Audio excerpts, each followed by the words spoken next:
Call తో మీ బంగారాన్ని విడిపించి ప్రెజెంట్ మార్కెట్ రేట్ కే కొని బ్యాలెన్స్ అమౌంట్ ని క్యాష్ గా లేకపోతే సమానమైన బంగారాన్ని మీకిస్తుంది అక్షయ గోల్డ్ హబ్. సమర్థ నాయకత్వ పటిమతో లోకేష్ అందరి మన్ననలు పొందారని కేంద్ర మంత్రి పెమ్మసాని చంద్రశేఖర్ ప్రశంసించారు. గత తెలుగుదేశం ప్రభుత్వంలో పంచాయతీరాజ్ మంత్రిగా లోకేష్ వేయించిన రోడ్లు నేటికీ ఉన్నాయన్నారు. కష్టకాలంలో పార్టీని సమర్థవంతంగా నడిపించారని కొనియాడారు.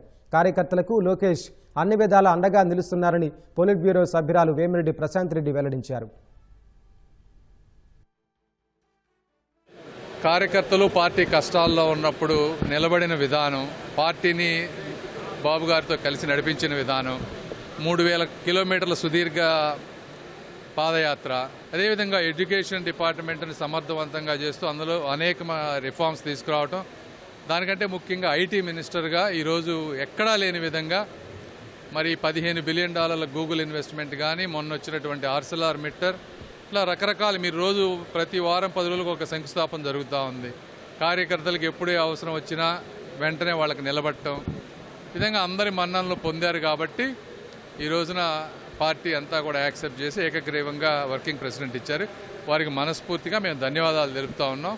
ఈ పార్టీని ఇంకొక 40 సంవత్సరాలు ఆయన నాయకత్వంలో ముందుకు తీసుకెళ్తారని ఆశిస్తూ ఉన్నాం. నారా లోకేష్ బాబు గారు వర్కింగ్ ప్రెసిడెంట్గా ప్రమాణ స్వీకారం చేయడం జరిగింది. ఆయనకి శుభాకాంక్షలు తెలుపుకుంటున్నాను. అదేవిధంగా మేమంతా పోలిట్ బ్యూరో సభ్యులుగా కూడా ప్రమాణ స్వీకారం చేస్తాం. సీఎం గారి దగ్గర నాకు ఇంత త్వరగా నా మీద నమ్మకంతో, ఎంపీ గారి మీద నమ్మకంతో పార్టీలో అత్యున్నత స్థానం కల్పించినందుకు పార్టీ ప్రతిష్టకు అలాగే అధినేతలకి ఎక్కడ వాళ్ళ నమ్మకం వమ్ము కాకుండా పనిచేస్తానని, పార్టీ కోసం పార్టీని ఇంకా రాబోయే రోజుల్లో పటిష్టంగా జిల్లాలో తీసుకొస్తానని, ప్రతి కార్యకర్తకి నాయకులకి అండగా నిలుస్తామని చెప్పి కూడా నేను తెలియజేసుకుంటున్నాను.